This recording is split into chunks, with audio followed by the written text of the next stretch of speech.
Students, welcome to Edugrown. My name is Neha and आज हम class 10 की हिस्ट्री पढ़ने जा रहे हैं। एंड ये चैप्टर नेशनलिज्म इन इंडिया बहुत ही इंटरेस्टिंग है, अपनी कंट्री के बारे में है, बहुत ही इम्पोर्टेंट भी है। तो आई होप ये सेशन आपको अच्छा लगेगा। एंड अभी स्टार्ट करते हैं इंट्रोडक्शन से। ठीक है, नेशनलिज्म क्या था? नेशनलिज्म होता क्या है? नेशनलिज्म होता है कि अपने देश के प्रति थोड़ा समर्पण का भाव। ठीक है, ये होता है nationalism. In India people began discovering their unity in the process of the struggling with the colonialism. अभी जब हमारे यहाँ कॉलोनीज बन गई थी ब्रिटिशर्स की बहुत सारी, तो लोगों ने थोड़ा सा उसमें क्या जो स्ट्रगल्स, जो भी चीज़ें वो झेल रहे थे, तो उससे बाहर आने के लिए स्ट्रगल्स भी कर रहे थे। The sense of being apprised under colonialism provided a shared bond that tied many different groups together. देखिए, जब हम पे कोई रूल कर रहा था उस समय, तो हर तरह के लोग, एक फ्रीडम, एक सेंस ऑफ फ्रीडम आ रहा था लोगों के अंदर धीरे धीरे कि भाई अब इस चीज से निकलना है, ब्रिटिशर्स को किसी तरह से यहाँ से भगाओ। ठीक है, तो उससे धीरे धीरे लोगों के बीच में नेशनलिज्म की भावना जागती है और इसी का नतीजा है कि आज हम फ्री हैं। ओके, तो हम स्टार्ट करते हैं वर्ल्ड वॉर से। अभी आप कहोगे कि मैम वर्ल्ड वॉर में तो इंडिया कहीं भी नहीं था, ना वन में था ना टू में था। बट हम थे नहीं, बट इनडायरेक्टली हम उसमें थे। ठीक है, वर्ल्ड वॉर में दो टीम्स थी, एलाइड एंड जो सेंट्रल पावर्स थी। तो हम किसकी तरफ से लड़ रहे थे? हम ब्रिटिशर्स की कॉलोनीज थे, इसलिए हम ब्रिटिशर्स की तरफ से लड़ रहे थे। एंड वो भी हम फोर्सफुली लड़ रहे थे। मतलब देखो, जबरदस्ती है कि नहीं है कि हम नहीं लड़ना चाहते, वो हमारी कंट्री नहीं है, हम ब्रिटिशर्स के लिए लड़ रहे हैं और यहाँ के लोगों को पता था कि हम जिए या मरे, उससे ब्रिटिशर्स को कोई लेना देना नहीं है। तो इसी के बारे में बताया गया है कि वर्ल्ड वॉर और उसके इफेक्ट्स क्या रहे थे। ठीक है, इसमें हुआ क्या था कि बहुत सारे, जब वर्ल्ड वॉर होता है तो उसमें कौन कौन सी टीम जीती है? दो टीम्स थी। ठीक, एक होती है अलाइड पावर, सेंट्रल पावर, तो उसमें जीतते हैं अलाइड। ठीक, सेंट्रल पावर हार जाती है, जिसमें ये जर्मनी, टर्की, ये लोग थे। और उसके बाद आता है, it led to a huge increase in defence expenditure. अच्छा, डिफेंस एक्सपेंडिचर से मतलब यहाँ पे ये है कि जो ब्रिटिशर्स थे, उन्होंने हमारी आर्मी पे पैसा क्यों लगाया था? क्योंकि वो ये चाहते थे कि हम लोग यहाँ से स्ट्रांग होकर के जाएं और हमारी आर्मी जाके उनके लिए लड़े। उनके बंदे, उन्होंने अपने बंदे भेजे नहीं, उन्होंने इंडियंस को भेजा वहां लड़ने के लिए। तो इसलिए उन्होंने हमारी आर्मी को स्ट्रांग किया, उसके लिए भी उन्होंने अपना ही बेनिफिट देखा था। ठीक है, और फिर क्या हुआ कि which was financed by war loans लिए गए ऑब्वियसली। एंड उससे क्या हुआ था? एज अ रिजल्ट टैक्सेस बढ़ गए, कस्टम ड्यूटीज बढ़ा दी गई। कस्टम ड्यूटीज कौन सी होती हैं? जो हम इंपोर्ट करते हैं कहीं पे, जैसे कोई चीज बाहरी कंट्री से हमने ली तो उस पर टैक्स लगता है। ठीक है, इंपोर्ट के ऊपर टैक्स लगता है, that is called custom duties, तो वो बढ़ गई थी। Through the war year price increased, doubling between 1913 and 1918। 1913 और 18 के बीच में डबल हो चुके थे prices, leading to extreme hardship of the for the common people. इसमें पैसा कौन? कॉमन आदमी, जो आम आदमी है। Villages were called up on supply soldiers and the forced recruitment and rural areas caused widespread anger. Force recruitment का मतलब यहाँ पे ये है कि यहाँ के जो कंट्री के लोग थे, हमारे इंडियंस थे, वो ऑब्वियसली किसी और कंट्री के तरफ से नहीं लड़ेंगे, एंड इसीलिए वो उसमें नहीं जाना चाहते थे, क्योंकि उनके जीने मरने का कोई ठिकाना भी नहीं था। इसलिए वो लोग जाना नहीं चाह रहे थे। स्टिल उनको फोर्सफुली रिक्रूट किया जा रहा था in the army. Then crops fail हो गई थी, उसकी वजह से किसानों को बहुत भारी नुकसान हो गया था। देश में फूड की बहुत बड़ी शॉर्टेज हो गई थी। एंड एक इन्फ्लुएंजा एपिडेमिक, एपिडेमिक से मतलब है एक पर्टिकुलर रीजन में कोई बीमारी होना, तो इन्फ्लुएंजा एक पर्टिकुलर एरिया में हो गई थी। जो पैंडेमिक है अभी जो आप देख रहे हो, जो पैंडेमिक है वो पूरे वर्ल्ड वाइड रहती है, बट एपिडेमिक किसी एक कंट्री में रहती है या एक पर्टिकुलर रीजन में रहती है। ठीक है, तो उस समय इन्फ्लुएंजा बहुत ज़्यादा फैल चुका था। उससे 12 से 13 मिलियन लोग तक के मर गए थे और बहुत जान माल का नुकसान हुआ था। उसी बीच में इतना कुछ हो रहा था, तो गांधी जी को जब ये सुना कि उनकी कंट्री में क्या चल रहा है, मतलब वहाँ पे वो समय साउथ अफ्रीका में थे। साउथ अफ्रीका में जब उन्होंने सुना तो उनको लगा कि उनकी कंट्री को उनकी ज़्यादा ज़रूरत है। तो वो वहाँ से आए एंड ऑब्वियसली वो वहाँ पे पहले ऑलरेडी सत्याग्रह कर रहे थे। सत्याग्रह मैं अभी आगे आपको बताती हूँ। महात्मा गांधी का ही ये एक तरह से बहुत पावरफुल मूवमेंट था। तो ये इंडिया आ गए जनवरी 1915 में with a novel method of mass agitation with which he called satyagraha. Satyagraha दो वर्ड से मिलके बनता है सत्य एंड आग्रह, मतलब हम सत्य की के साथ चलेंगे।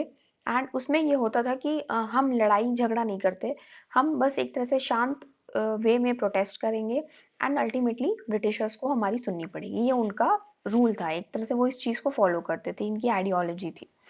ओके, तो सत्याग्रह क्या होता है? It emphasise the power of truth and the need to search for the truth. It suggested that if the cause was true, it was struggle was against injustice, then physical force was not necessary to fight the oppressor.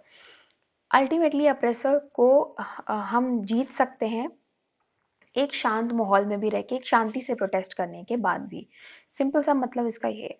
तो महात्मा गांधी इसी को follow करते थे। Non violence, आपको सब पता है कि महात्मा गांधी हमेशा नॉन वायलेंस अहिंसा को फॉलो करते थे।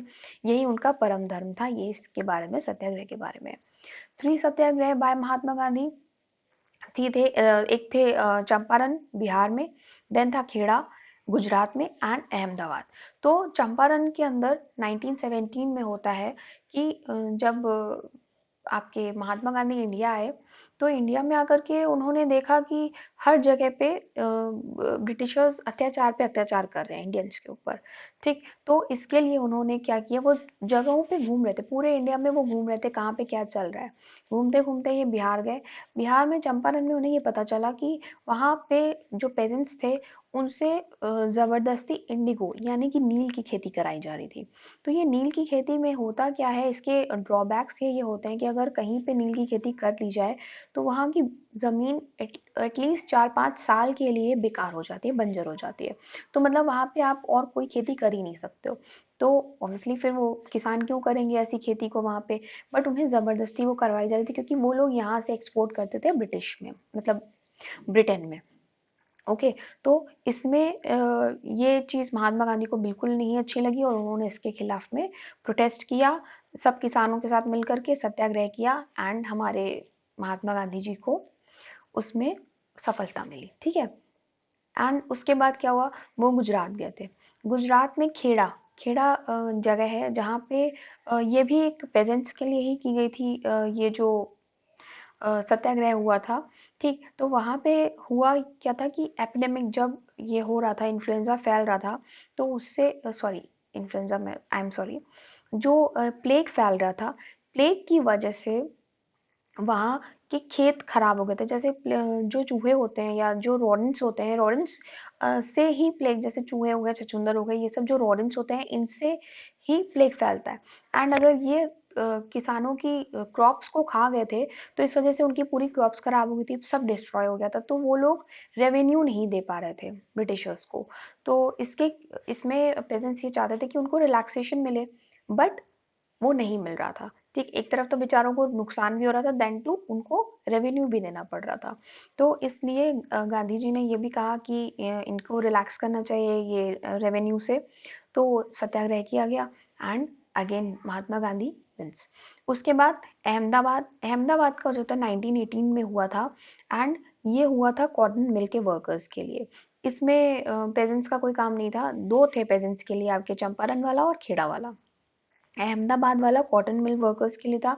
इसमें ये था कि जो कॉटन मिल में जो वर्कर्स थे उनसे एक्स्ट्रा काम लिया जाता था, ओवर टाइम किया जाता था एंड उनको उसके पैसे भी नहीं दिए जाते थे।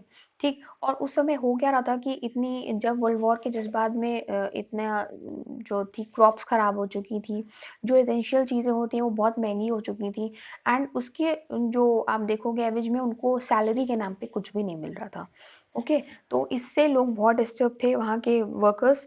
तो उन्होंने महात्मा गांधी का मतलब अप्रोच किया एंड महात्मा गांधी ने सत्याग्रह किया एंड अगेन सत्याग्रह की जीत होती है। ओके, तो अब क्या हुआ, जब इतने सारे सत्याग्रह हो रहे हैं, इतना ज़्यादा पूरा मास एक तरह से महात्मा गांधी को फॉलो कर रहा था, ब्रिटिशर्स गए डर। ब्रिटिशर्स को लगा कि अब उनका जो है जो पावर उनको लगी कि हम कम होती चली जा रही है। इसके लिए उन्होंने क्या किया, रोलेट एक्ट लगाया। रोलेट एक्ट कब आया, 1999 में आया। ठीक, तो ये डर के मारे ये रोलेट एक्ट आया, जो कि ये इंपीरियल लेजिस्लेटिव काउंसिल के द्वारा आया था।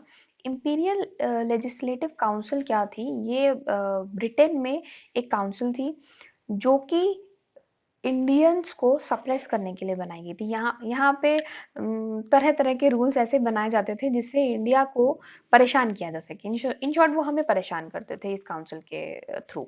ओके, एंड इसके जो लीडर थे, जो हेड थे, वो थे रॉलेट उस समय पे। तो उन्हीं के नाम पे, रॉलेट के नाम पे ही ये एक्ट बना था। ठीक, यहाँ जो जितने भी मेंबर्स थे उन्होंने मना किया, क्योंकि उनको लगा कि ऑब्वियसली ये जो एक्ट है ये हमारे लिए अच्छा नहीं होगा, इंडिया के लिए। बहुत ज़्यादा अपोज किया गया इस एक्ट को, बट वो लोग नहीं माने एंड लेके आए। इस एक्ट में क्या था, इसमें वहाँ जो गवर्नमेंट थी, हमारे इंडिया में जो गवर्नमेंट थी ब्रिटिशर्स की, उनको ये पावर दे दी गई थी कि वो जितनी भी एक्टिविटीज़ यहाँ पे हो रही हैं, चाहे जितने प्रोटेस्ट हो रहे हैं, कुछ भी हो रहा है, तो ये इसको सप्रेस कर सकते हैं। ठीक, एंड यहाँ के लोगों को कितनी भी मतलब विदाउट एनी रीज़न, कुछ भी प्रायर नोटिस के बिना, कोई भी नोटिस नहीं देना है, कुछ भी नहीं है, आप बस उठाओ और पकड़ दो, उन्हें जेल में डाल दो। कोई ट्रायल नहीं है, कुछ भी नहीं है, जजेस के सामने वो ट्रायल होता है, ठीक है, वो सब भी नहीं था। एंड 2-2 साल के लिए उनको जेल में डाला जा सकता था। तो ये रॉलेट एक्ट आया था उस समय पे, ठीक है। उसको बहुत लोगों ने बुरा भला कहा एंड ऑब्वियसली वो इंडिया के लिए नहीं अच्छा था। ठीक, तो Gandhi ji wanted non-violent civil disobedience against such unjust laws, which would start with a हड़ताल on 6 अप्रैल। इसके बाद गांधी जी ने जो था ये सिविल डिसोबियंस जो था वो स्टार्ट किया था 6 अप्रैल को। उन्होंने एक एज अ हड़ताल ये चीज़ कि इसके अगेंस्ट में गांधी जी को ये लगा कि हमारी कंट्री के जो लोग हैं उनको ज़बरदस्ती जेल में डाल रहे हो, तो उन्होंने इसके लिए हड़ताल करी थी 6 अप्रैल को। रैलीज ऑर्गेनाइज हुई हर जगह पे, हर सिटी में, एंड लोगों ने स्ट्राइक्स की। ठीक, एंड जितनी भी वर्कशॉप्स थी, शॉप्स थी, वो सब बंद कर दी गई। एंड उसके बाद क्या हुआ कि जो लोकल लीडर्स थे वो चाहे अमृतसर या आप बोलोगे अमृतसर के जो लोकल लीडर्स थे उनको उठा लिया गया और उनको जेल में डाल दिया गया। ठीक है, और ब्रिटिश एडमिनिस्ट्रेशन जो था उसने क्या किया था, जितने भी नेशनलिस्ट उनको दिख रहे थे वो सब बिना किसी वजह के उनको उठा के जेल में डाल रहे थे। एंड महात्मा गांधी को इवन उन्होंने दिल्ली में एंटर करने से भी बाहर कर दिया था, वो दिल्ली में एंटर नहीं करने दे रहे थे उन्हें, क्योंकि उन्हें पता था अगर महात्मा गांधी दिल्ली आ गए तो इधर जो नॉर्थ इंडिया है वो पूरा का पूरा उन्हीं के फॉलोअर्स हैं एंड वो उन्हीं के पीछे चल के सत्याग्रह और ज़्यादा पावरफुल हो जाएगा। तो इसलिए उन्होंने महात्मा गांधी को भी आने से मना कर दिया, उनको बाहर कर दिया। On 10th April the police in Amritsar fired upon a peaceful procession. वहाँ पे बहुत बड़ा प्रोटेस्ट हो रहा था अमृतसर में। एंड जो ये था सॉरी, जो पुलिस थी वहाँ पे उन्होंने लाठी चार्ज किया, लोगों को मारा एंड ऑल सब कुछ किया। उसके बाद वहाँ पे जनरल डायर ने मार्शल लॉ लगा दिया। मार्शल लॉ का मतलब होता है कि आप कहीं एक साथ इकट्ठे नहीं जा सकते हो, कहीं एक जगह भीड़ जमा नहीं कर सकते हो। इन शॉर्ट वो आप कहीं पे रैलीज नहीं कर सकते हो, कहीं एक जगह ग्रुप में नहीं खड़े हो सकते, तो ऐसे करके। बट ये जो लॉ लगाया गया इसको बहुत गुपचुप तरीके से लगाया गया। लोगों को ये चीज़ का अंदाज़ा भी नहीं था कि ऐसा कुछ लॉ चल रहा है सोसाइटी में, या ऐसा कोई लॉ लगाया हुआ गया है इस समय। तो जब आप किसी को बताओगे नहीं तो ऑब्वियसली लोग कहाँ जाएंगे, लोगों को मालूम ही नहीं है कि हमें बाहर नहीं निकलना है, तो वो तो निकलेंगे ही निकलेंगे। एंड उसी का जो रिजल्ट था वो था जलियांवाला बाग। जलियांवाला बाग मैसेकर होता है 13 अप्रैल 1919 को। एक बहुत बड़ा क्राउड जो कि जलियांवाला बाग में इकट्ठा होता है। एंड वहाँ पे कुछ तो वहाँ पे प्रोटेस्टर्स थे, ठीक है, वो प्रोटेस्ट करने आते। बट चूंकि वो बैसाखी का दिन था इसलिए कुछ बहुत सारी मतलब प्रोटेस्टर्स के से ज़्यादा संख्या में आम आदमी था जो कि वहाँ का बैसाखी फेयर देखने यानी मेला देखने आया हुआ था। तो डायर को ये लगा कि सारे प्रोटेस्टर्स हैं और उन्होंने जो भी एग्जिट पॉइंट्स थे उनको ब्लॉक कर दिया। अभी आप कभी जलियांवाला बाग जाओगे तो आपको दिखेगा कि वहाँ पे एक बहुत पतली सी लेन है जो कि एग्जिट को जाती है। तो वो एग्जिट अगर आप ब्लॉक कर सकते कर दोगे तो वहाँ से निकलने का कोई रास्ता नहीं, क्योंकि वो बहुत नैरो है। एंड जब वो ब्लॉक कर दिया, उसके बाद उन्होंने एकदम धुआंधार शूट करना स्टार्ट कर दिया, फायर करना स्टार्ट किया कर दिया लोगों को। एंड उसमें बहुत सारे सैकड़ों लोग मर गए थे, चाहे बच्चे, औरतें, जितने बुजुर्ग हो गए या आदमी हो गए, सब लोग मर गए थे। एंड कई लोग तो वहाँ के कुएं में ही छलांग लगा के उन्होंने वो सुसाइड एक तरह से कर लिया था बचने के लिए। कि जब आदमी तो एकदम बौखला सा गया था उस समय, जब अचानक से किसी को कुछ पता नहीं है एंड फायर होना स्टार्ट कर देते हैं। तो इस तरह से काफी बहुत बड़ा मैसेकर हुआ था वो।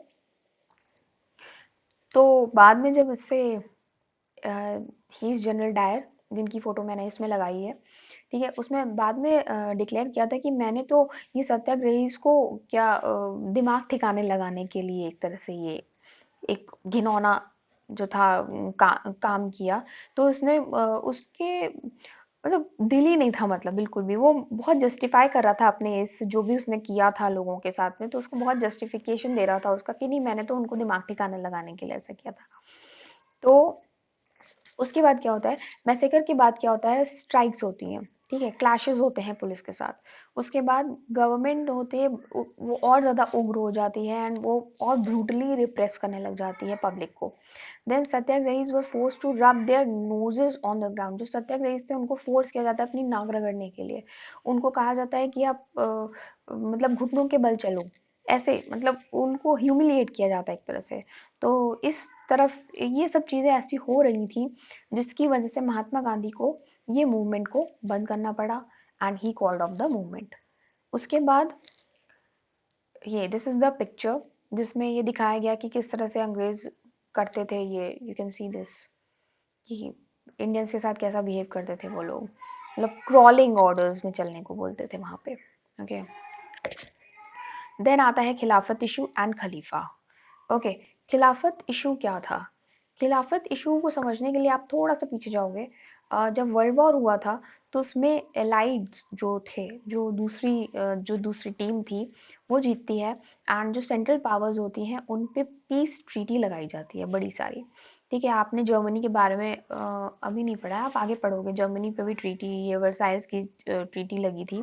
तो ऐसा बहुत सारी ऐसी ट्रीटीज चली थी। तो टर्की के ऊपर भी उस समय एक ट्रीटी लगाई गई थी जिसमें उनके खलीफा को बहुत उनके खलीफा के ऊपर वो बात आ गई। तो the first world war had ended with the defeat of Ottoman Turkey. Ottoman empire को ही टर्की कहते हैं।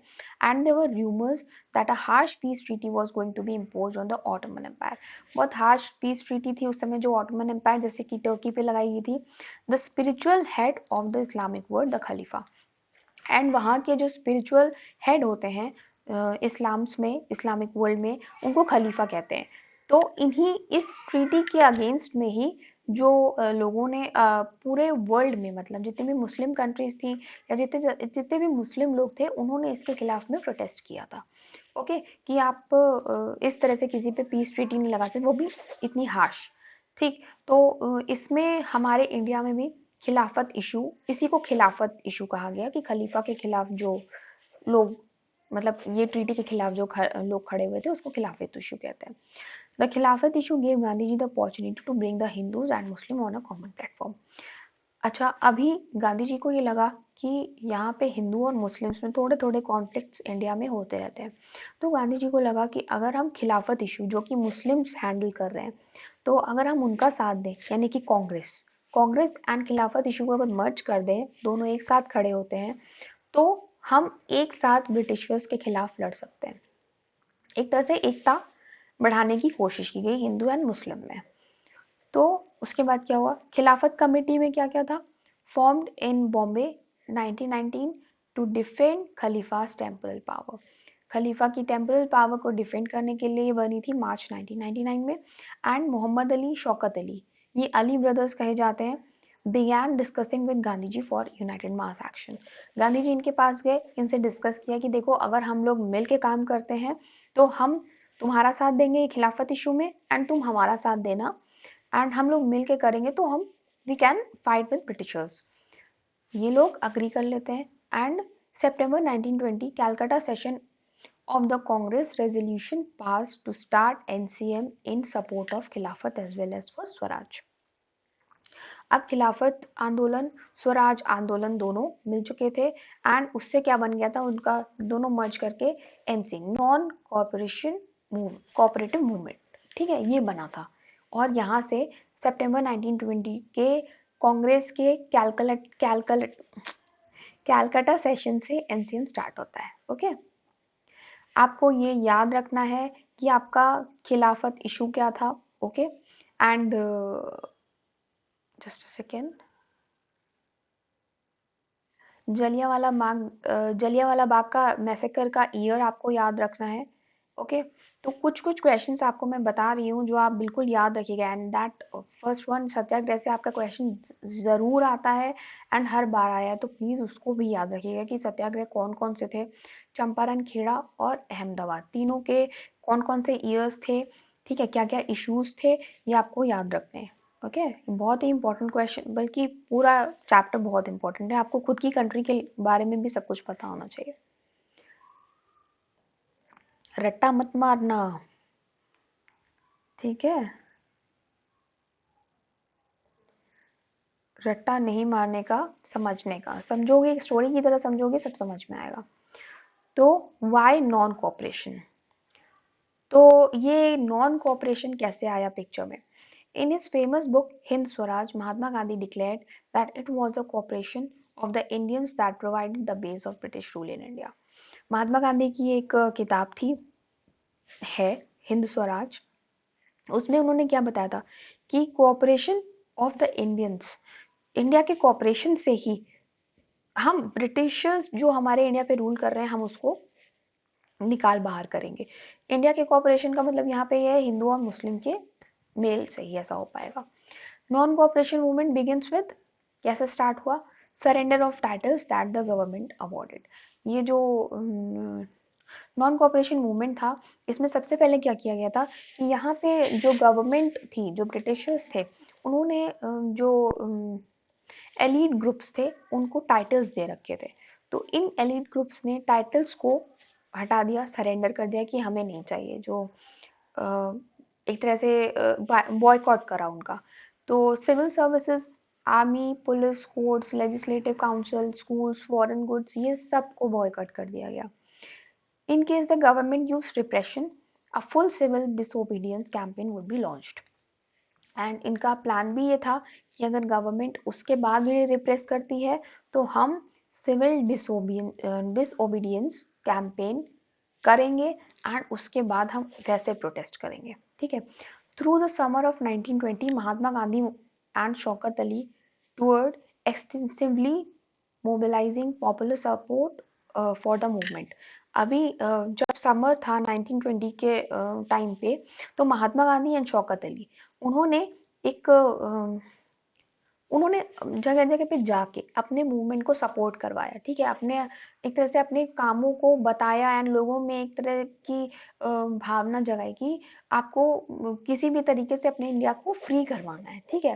एंड जस्ट स्टैंड लेने की एक होती है ना, अवेयरनेस जगाने के लिए, तो उन्होंने हर जगह roaming they were roaming here and there and सबको एक तरह से खड़ा कर रहे थे कि चलो उठो और हमें अब लड़ाई का टाइम आ गया है, हमें ब्रिटिशर्स को अब इंडिया से बाहर निकालना है। ओके, ना कांग्रेस वाज थोड़ा डिस्टर्ब थी, मतलब कंफ्यूज थी एक तरह से। उनका कहना ये था कि अगर हमने काउंसिल इलेक्शंस, मतलब अगर हमने इलेक्शंस काउंसिल को बॉयकॉट कर दिया तो उससे क्या है, हम पॉलिटिक्स से एक तरह से सीधे सीधे बाहर हो जाते हैं। तो अगर हम पॉलिटिक्स से बाहर हो जाएंगे तो, और हमें किसको बाहर करना है, हमें ब्रिटिशर्स को बाहर करना है। तो कांग्रेस वो रिलक्टेंट, थोड़ा सा हिचकिचा रही थी इस चीज को लेकर कि हम अगर बॉयकॉट कर देंगे तो हम खुद ब्रिटिशर्स को कैसे बाहर निकालेंगे अगर हम खुद पॉलिटिक्स से निकल जाएंगे। तो it fear that the movement might lead to popular violence. उनको लगा कि अगर ऐसा होता है तो एक ये मूवमेंट एक वायलेंस में कन्वर्ट हो जाएगा एंड बहुत ज़्यादा ड्रामा हो जाएगा। Finally at the Congress session at Nagpur in December 1920, a compromise was worked out and the non-cooperation program was adopted. Finally क्या होता है, नागपुर सेशन में कांग्रेस के 1920 में कॉम्प्रोमाइज होता है, समझाया जाता है एंड उसके बाद इसके ऊपर काम किया जाता है and non cooperation programme adopt कर लिया जाता है, यहाँ पे स्टार्ट हो जाता है। द नॉन कॉपरेशन खिलाफत मूवमेंट बिगिन इन जनवरी 1921, बहुत इंपॉर्टेंट है, ये याद रखिएगा, इसका ईयर याद रखिएगा 1921। ठीक। Various social group participated in the movement, each with its own specific aspiration. बहुत सारे सोशल ग्रुप्स थे, सबने पार्टिसिपेट किया था, आगे हम पढ़ेंगे। ठीक है। ये मूवमेंट्स टाउन में कैसे होते थे? द मूवमेंट जो था वो मिडिल क्लास, जो सिटीज में मिडिल क्लास लोग रहते हैं उनमें बहुत ज़्यादा पॉपुलर हो चुका था। Thousand of students lead government control schools, students ने छोड़ दिया था कॉलेजेस एंड स्कूल, जो भी गवर्नमेंट ब्रिटिश कंट्रोल्ड स्कूल्स या कॉलेजेस थे, हेड मास्टर्स ने छोड़ दिया था स्कूल, एंड जो टीचर्स थे उन्होंने रिज़ाइन कर दिया था। जो लॉयर्स थे उन्होंने अपनी लीगल प्रैक्टिसेस भी गिव अप कर दी थी। The council elections were boycotted in most provinces except Madras, where the Justice Party, the party of non-Brahmins, felt that entering the council was one way of gaining some power। ठीक है। एक party थी justice party, बहुत सारी जो parties थी उस समय पे, तो उन्होंने काउंसिल इलेक्शन जो था वो छोड़ दिया था, बट एक जस्टिस पार्टी पार्टी थी जो कि नॉन ब्राह्मण्स की थी। ठीक है। उसने एंट्री रखी थी काउंसिल, उन्होंने नहीं छोड़ी थी। उनको लगा कि ये पावर गेन करने की मतलब एक ही सोच है, they want to enter in the council party, और उन्होंने वो नहीं छोड़ा। ओके। देन आता है the effect of non cooperation on the economic front. Economic front में क्या क्या होता था उस समय, क्या क्या हुआ था? First point is foreign goods were boycotted, जो विदेशी सामान था छोड़ने को कहा गया। Liquor shops picketed, liquor shops को पिकेट किया। पिकेट मीन्स होता है किसी का रास्ता रोक के खड़े हो जाना। ठीक। बॉयकॉट मतलब होता है कि बिल्कुल छोड़ देना, पिकेट मतलब होता है कि हम जैसे खड़े हैं, अब तुम आगे नहीं बढ़ सकते, ऐसा करके। And foreign cloth burn in huge bonfires, जो बाहर के कपड़े थे उनको जला दिया गया। Import of foreign cloth have between 1921 to 22, ये 2 साल में जो इम्पोर्ट था बाहरी कपड़ों का वो बिल्कुल हाफ हो गया था। मर्चेंट ट्रेडर्स जो थे उन्होंने रिफ्यूज कर दिया था कि हम बाहरी सामान, फॉरेन का सामान नहीं यूज करेंगे। ठीक। एंड उसका रिजल्ट क्या निकला था? प्रोडक्शन ऑफ इंडियन टेक्सटाइल, जो हमारा इंडियन टेक्सटाइल था, हैंडलूम्स था, खादी था, वो उसको बढ़ावा मिला था। ओके।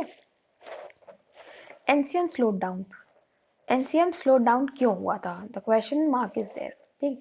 इसका रीज़न ये था कि खादी बहुत एक्सपेंसिव थी, लोगों को इतना ज़्यादा एक तो पहली बात तो उनको वेजेस नहीं थे, एंड उसके बाद उन्होंने इतने सारे जो मूवमेंट हुए थे उसमें लोगों ने अपनी नौकरियां खो दी थी, है, एंड पैसे नहीं थे, खादी एक्सपेंसिव था। फिर उसके बाद क्या हुआ? स्टूडेंट्स एंड जो टीचर्स थे उन्होंने गवर्नमेंट स्कूल में वापस आ गया था, क्योंकि कोई कहाँ तक छोड़ के रख सकता है, कोई और ऑप्शन भी नहीं था ना उनके पास। थोड़े दिन तो वो बिना पैसे के रह सकते, बट उसके बाद कुछ नीड्स भी होती हैं, जिसकी वजह से उनके पास जब कोई ऑप्शन नहीं रहा तो उन्होंने वापस ज्वाइन किया। लॉयर्स ने वापस से गवर्नमेंट कोर्स को ज्वाइन कर लिया था। ओके। तो इस वजह से एनसीएम थोड़ा सा, नॉन कॉपरेशन मूवमेंट थोड़ा सा स्लो हो गया था। Rebellion in the country side, country side में क्या चल रहा था? इंटीरियर्स में, in Awadh, peasants were led by Baba Ramchandra, a sannyasi who had earlier been to Fiji as an indentured laborer. laborer sorry. इसमें क्या था? कंट्री साइड में जो पेजेंट्स हुआ करते थे वो मतलब उनको बेसिकली किससे दिक्कत थी? उनको ब्रिटिशर्स से उतनी दिक्कत नहीं थी जितनी उनको जो रिच पेजेंट्स थे, मतलब कि जो लैंडलॉर्ड्स थे, इन सब से प्रॉब्लम्स थी। तो वो लोग चाहते थे कि भाई हमें तुम इनसे मुक्ति दिलवाओ, हमारा वही नॉन कॉपरेशन मूवमेंट होगा। तो इसमें एंट्री मारते हैं बाबा रामचंद्र। बाबा रामचंद्र जो थे वो एक बॉन्डेड लेबर, इंडेंचर्ड मतलब होता है बॉन्डेड लेबर, लेबर थे वहाँ पे, लेबर थे फिजी में। एंड जब उनकी एंट्री होती है तो वो इस चीज़ के लिए खड़े होते हैं, एंड उन्होंने एक मूवमेंट स्टार्ट कर दिया था तालुकदार एंड लैंडलॉर्ड्स के खिलाफ में। तो ये बहुत पॉपुलर हो गए थे वहाँ के जो पेजेंट्स थे, क्योंकि उनको क्या चाहिए था? भाई हमसे रेवेन्यू मत लो एक्स्ट्रा, ठीक है, हमसे एक्स्ट्रा काम मत करवाओ, ठीक है, और हमारा सोशल बॉयकॉट मत करो, क्योंकि हम अगर किसी नीच जाति के हैं तो हमें सोशली बॉयकॉट मत करो। हमें अप्रेस मत करो, ये सब चीज़ें उनकी डिमांड थी कि ठीक है, जो जो पुअर पेजेंट्स थे, तो उनको जो वेल्दी वाले थे वो बहुत ज़्यादा अप्रेस करते थे, परेशान करते थे। तो इसके खिलाफ में बाबा रामचंद्र खड़े हुए, उन्होंने इसके खिलाफ आवाज़ उठाई। तो नाई धोबी बंस वर organized by panchayats to deprive landlords of the service of even barbers and washermen। जो ये अलग-अलग जाति के थे, नाई, धोबी, वॉशरमैन, आई मीन जो बार्बर्स एंड वॉशरमैन की बात हो रही है, तो उन्होंने इनके खिलाफ जो जो अत्याचार होते थे, जो सोशली बॉयकॉट हो रहे थे, उनके खिलाफ खड़े हुए एंड उनको एक तरह से मुक्ति दिला रहे थे वहाँ के जो तालुकदार एंड लैंडलॉर्ड्स थे उनसे। कौन? बाबा रामचंद्र। तो ये इनको बहुत लोग फॉलो करते थे। इन्हीं के साथ में क्या होता है, जवाहरलाल नेहरू की एंट्री होती है जून 1920 में। एंड इन्हीं के साथ में इन्होंने भी, जवाहरलाल नेहरू ने भी अवध में एक तरह से जो विलेजर्स थे उनसे बात करी, उनकी प्रॉब्लम्स को समझा एंड उसकी एक तरह से उनके लिए काम करना स्टार्ट कर दिया जवाहरलाल नेहरू ने। किसकी तरह से? बाबा रामचंद्र की तरह से। बाय अक्टूबर और किसान सभा was setup headed by Jawaharlal Nehru. ये जो अवध किसान सभा थी, ये जवाहरलाल नेहरू ने अक्टूबर में एक तरह से इसका सेटअप किया। किसके साथ में? रामचंद्र के साथ में, और कुछ लोग और थे। उसके बाद ये एक ही महीने में इसकी लगभग 300 ब्रांचेस तक की सेटअप हो गई थी पूरे पूरे उस रीजन में।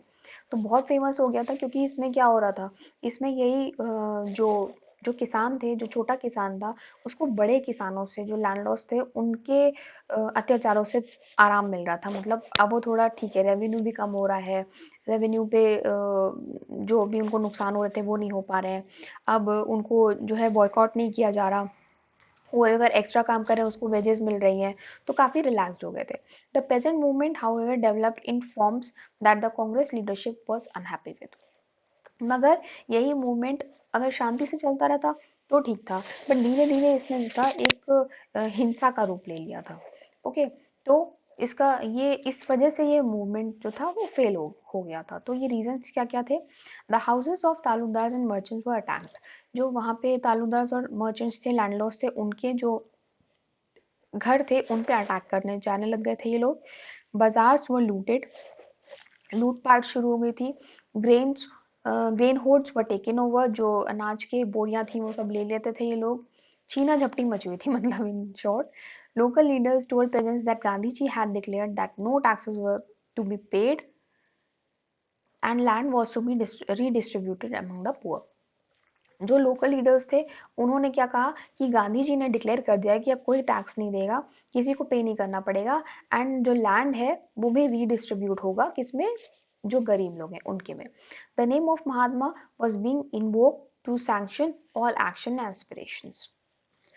मतलब गांधी जी के नाम से फुल ऑन अहिंसा चल रही थी, चारों तरफ भड़काया जा रहा था लोगों को कि ये तो एनसीएम है, मतलब नॉन कॉपरेशन मूवमेंट के नाम पे, गांधी जी के नाम पे लोगों को भड़का भड़का के अहिंसा भड़काई जा रही थी चारों तरफ। ठीक है, जबकि महात्मा गांधी किसके पुजारी हैं? सत्य और अहिंसा के। बट यहाँ क्या चल रहा था? असत्य और हिंसा। ओके, उसके बाद आता है आंध्र प्रदेश।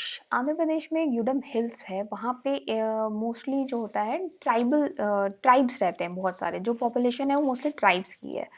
तो वहाँ पे एक मिलिटेंट गुरिल्ला मूवमेंट स्टार्ट हुआ 1920 में। अब ये किसने स्टार्ट किया था? ये एक सीताराम राजू हैं, अलूरी सीताराम राजू, उनके द्वारा। ठीक है, इसके बारे में थोड़ा आगे बताऊंगी।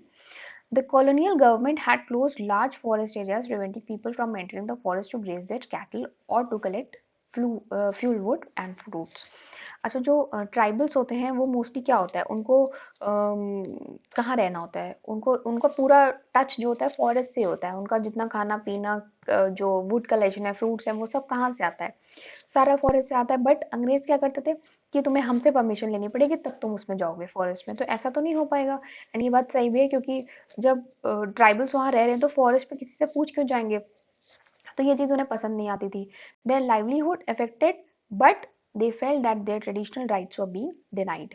उनको लगता था कि उनके जो जो राइट्स हैं, उनका राइट है फॉरेस्ट में जाना, उनकी कंट्री है, वो जा सकते हैं, तो उसमें परमिशन की क्या जरूरत है? तो उस तरह से उनको लगता था कि हमें कंट्रोल कर रहे हैं।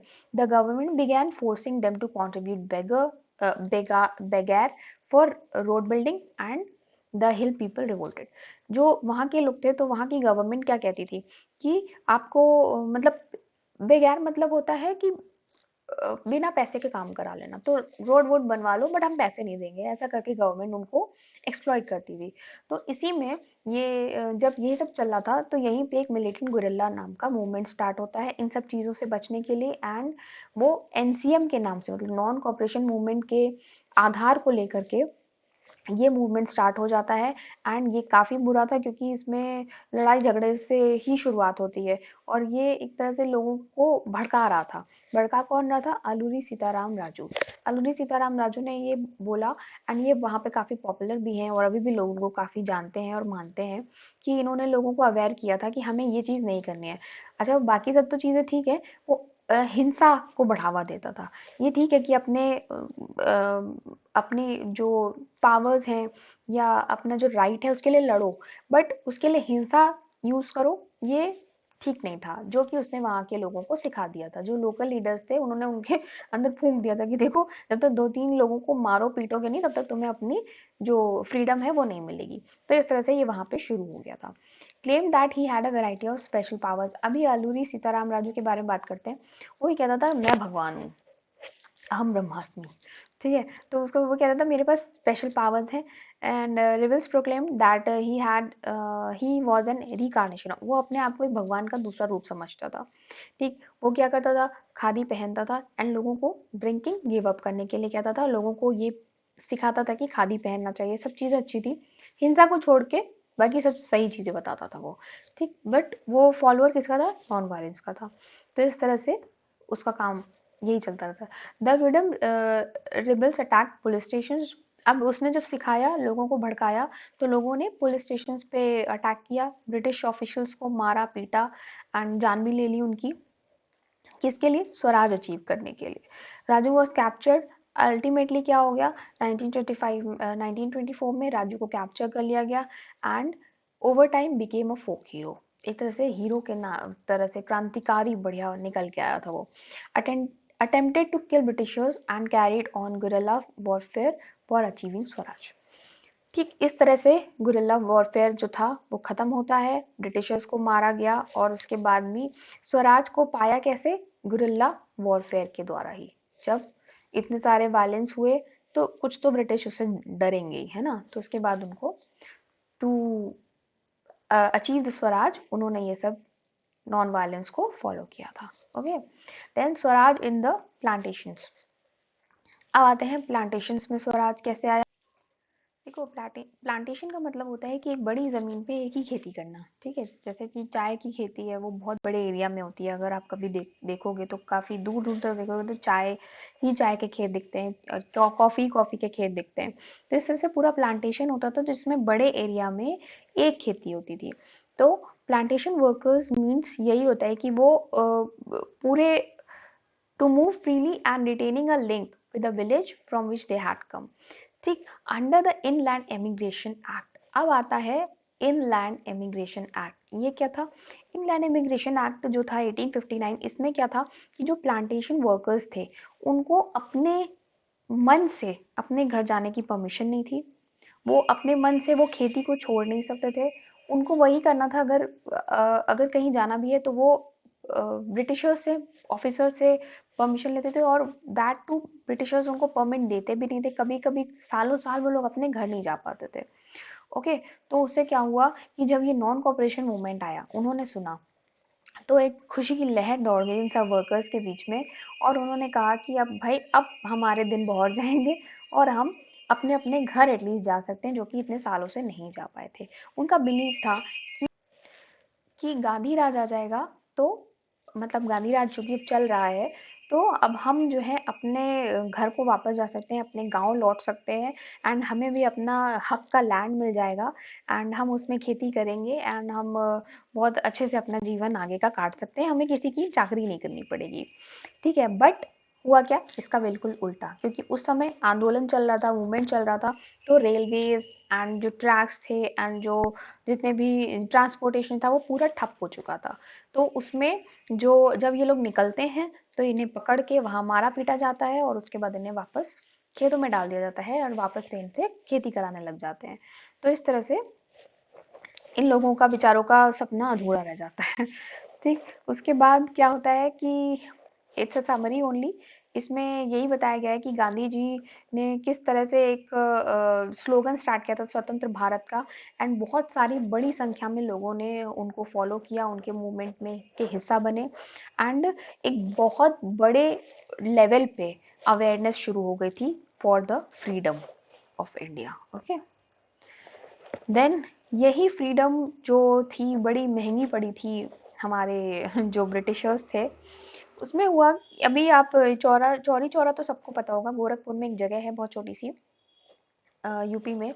वहाँ पे एक जो वहाँ पे बहुत सारे जो क्रांतिकारी थे वो प्रोटेस्ट कर रहे थे, ठीक है, under NCM, non cooperation movement.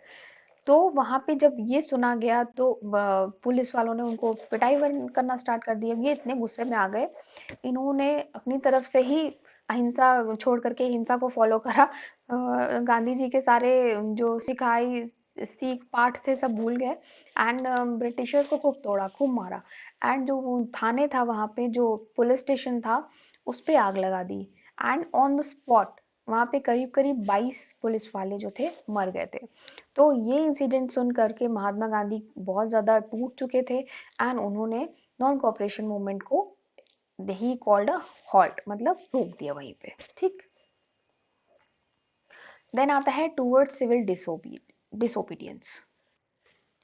अब इस तरह के मास स्ट्रगल से लोग बहुत ज़्यादा परेशान हो चुके थे, मतलब थक चुके थे। ठीक है, तो गवर्नमेंट ऑफ इंडिया एक्ट जो 1999 का था, उसके ही जो उसने सेटअप किया था प्रोविंशियल काउंसिल, उस इलेक्शंस में लोग अब पार्टिसिपेट करना चाहते थे, लीडर्स पार्टिसिपेट करना चाहते थे, क्योंकि अब जो एनसीएम था, नॉन कॉपरेशन मूवमेंट था, वो काफ़ी हल्का पड़ चुका था, एंड अब लोग थोड़ा कुछ डिफरेंट करना चाहते थे क्योंकि उसका असर बहुत कम होता चला जा रहा था। They felt that it was important to oppose British policies within the councils. अब वो councils में एंटर करके ब्रिटिश पॉलिसीज को अपोज करना चाहते थे, एंड अब अपना ढंग बदलना चाह रहे थे प्रोटेस्ट का। उसी में जो कांग्रेस थी, जो कांग्रेस में बहुत सारे लीडर्स थे, ठीक है, उसमें सी आर दास, मोतीलाल नेहरू, जो बहुत बड़े लीडर्स थे उस समय के, उन्होंने स्वराज पार्टी बनाई अपनी। ठीक, उसके अंदर जो काउंसिल पॉलिटिक्स में लौटने के लिए उन्होंने एक स्वराज पार्टी अपनी बनाई, जिसमें ये था एक मूवमेंट तो सेम ही था, बट उन्होंने अपनी खुद की पार्टी बनाई थी जिसमें ये दोनों लीडर्स थे। Jawaharlal Nehru and Subhash Chandra Bose pressed for more radical mass agitation and for full independence. जो जवाहरलाल नेहरू थे एंड सुभाष चंद्र बोस थे, इन्होंने हाथ मिलाया, एंड इन्होंने भी अपनी पूर्ण आज़ादी, पूर्ण स्वराज की मांग रखनी शुरू कर दी थी। ठीक है, अब है world wide economic depression. World wide economic depression अगर आप याद करो, आपने नाइन्थ में पढ़ा था, ठीक है, नाइन्थ में जब आपने पढ़ा था, आई गेस, हाँ राइट, मैंने पढ़ाया था उसमें, जब इकोनॉमिक डिप्रेशन आया था अमेरिका में, तो उससे जो कनेक्टेड जितनी भी कंट्रीज थी, ठीक, वो चाहे इंडिया हो या जर्मनी हो, क्योंकि वो समय जर्मनी को सपोर्ट कर रहा था, तो पूरे धीरे धीरे ना सारी कंट्रीज में वो चीज़ आ गई थी और सब जगह बहुत तगड़ा डिप्रेशन हो गया था। Agricultural prices began to fall. अब 1926 से 1930 के बीच में जो प्राइसेस थे इंडिया में, वो बहुत नीचे गिर चुके थे। देखिए, इंडिया में खेती तो बहुत अच्छे लेवल पे होती थी और होती है भी, लेकिन जब डिप्रेशन आया तो कंट्रीज ने क्या सोचा, आप क्या सोचोगे उस समय, क्या करोगे कि आप दूसरी कंट्रीज से माल लेने के बजाय अपने यहाँ प्रोड्यूस करोगे ना। तो इंडिया में उस समय डिमांड बहुत कम हो गई थी, एक्सपोर्ट बहुत कम हो गया था, जिसकी वजह से प्राइसेस बहुत ज़्यादा नीचे गिर चुके थे। जो डिमांड थी एग्रीकल्चर गुड्स की, वो डिक्लाइन हो चुकी थी, एक्सपोर्ट ठप हो गया था। Peasants found it difficult to sell their harvest and pay their revenue. अब उन्हें रेवेन्यू भी पे करना है, बट उनका जब माल ही नहीं बिक रहा है, उनकी खेती, मतलब जो प्रोडक्ट है वो जा ही नहीं रहा है, एक्सपोर्ट ही नहीं हो रहा है, तो उनके लिए बहुत डिफिकल्ट हो गया था। By 1930 the countryside was in turmoil, बहुत ज़्यादा दुख में पूरा, पेजेंट्स का एरिया, जो आप एग्रीकल्चरल एरिया कहते हो, वो बहुत ज़्यादा परेशान हो चुका था। ओके, डिप्रेशन की वजह से। एंड उसके बाद आता है साइमन कमीशन। अब साइमन कमीशन आया है, उसकी एंट्री क्यों हुई है? साइमन कमीशन आके जो ये टोरी गवर्नमेंट थी उसने, जो साइमन था, ये साइमन कमीशन इसीलिए किया गया क्योंकि इसका हेड साइमन था।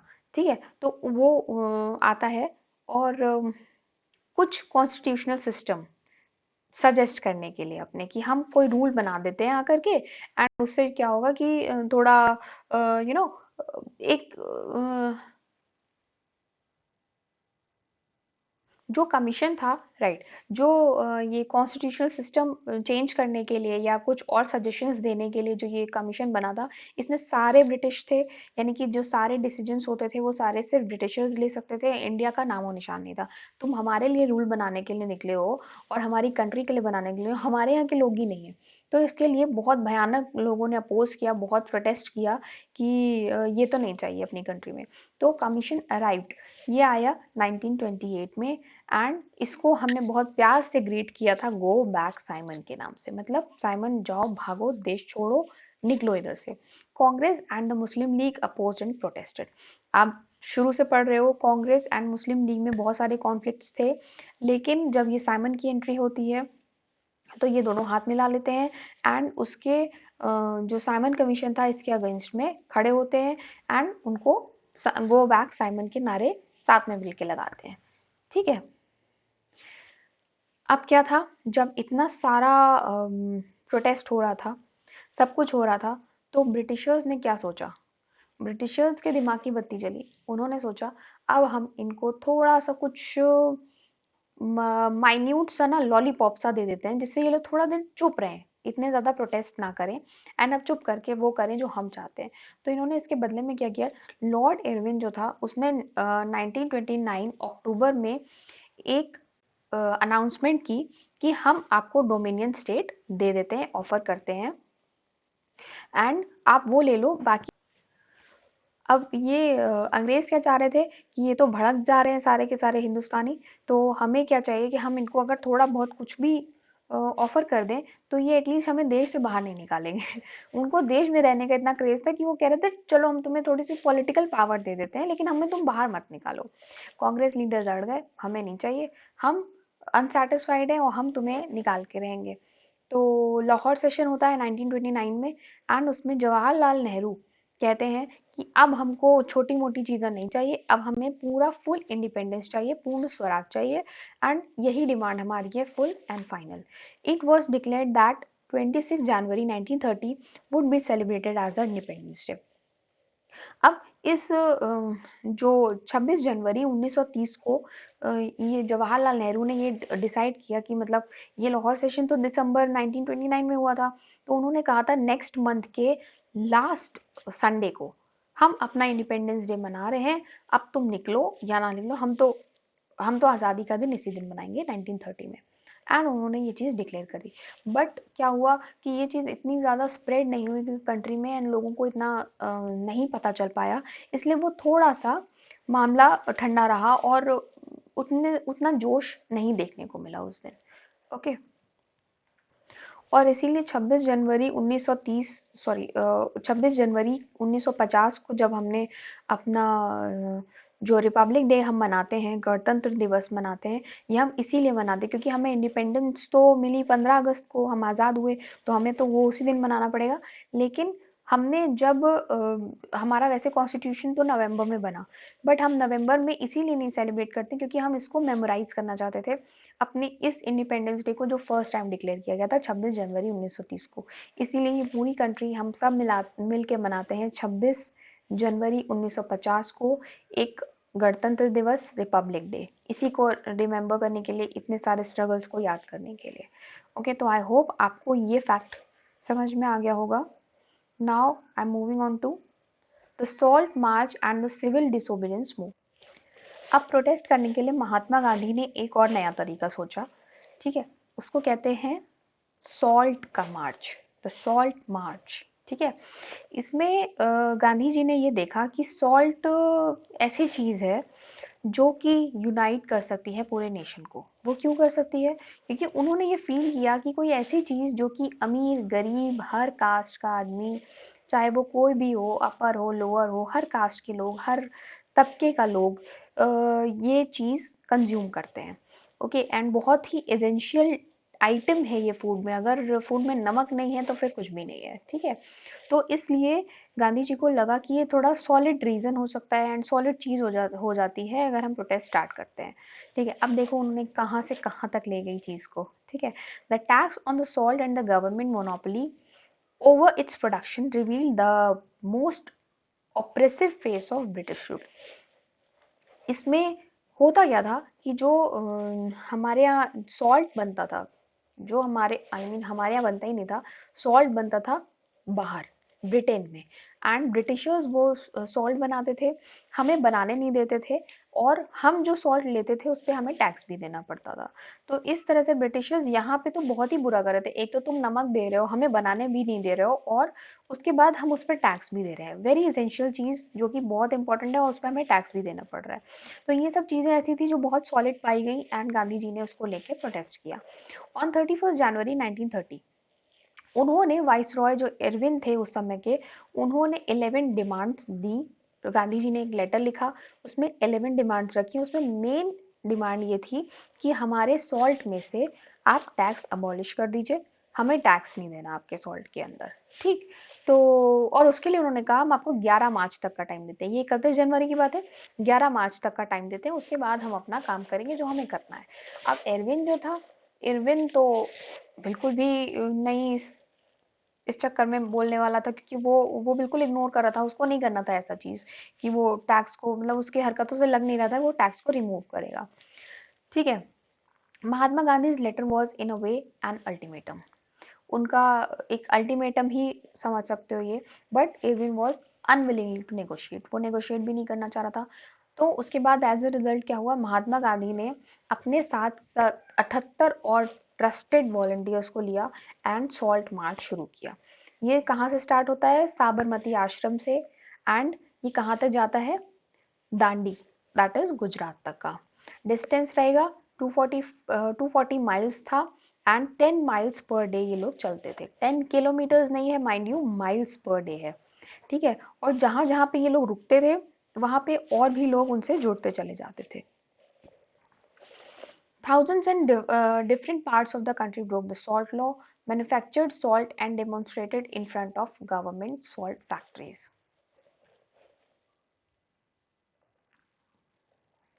अब क्या होता है, सॉल्ट लॉ जो था वो ब्रेक किया जाने लग गया था, एंड जो सॉल्ट फैक्ट्रीज थी उनको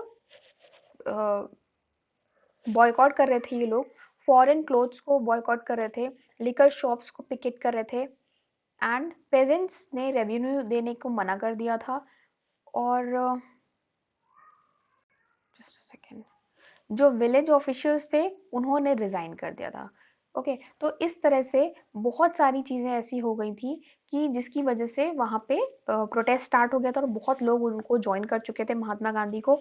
एंड ये जो उसके बाद ये दांडी जब पहुंचते हैं तो ये एक मुट्ठी सॉल्ट बनाते हैं अपने वॉलंटियर्स के साथ में। वॉलंटियर्स सिर्फ 78 ही नहीं थे, जब स्टार्ट हुए थे तब थे, बट उसके बाद वो सब बढ़ बढ़ के जाने कितने हो गए थे।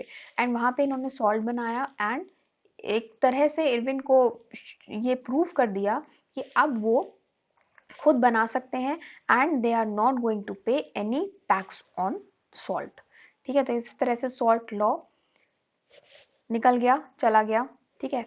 Worried by the developments, the colonial government began arresting the Congress leaders one by one. This led to violent clashes in many places. A frightened government responded with a policy, brutal repression, peaceful satyagrahis were attacked, women, children were beaten.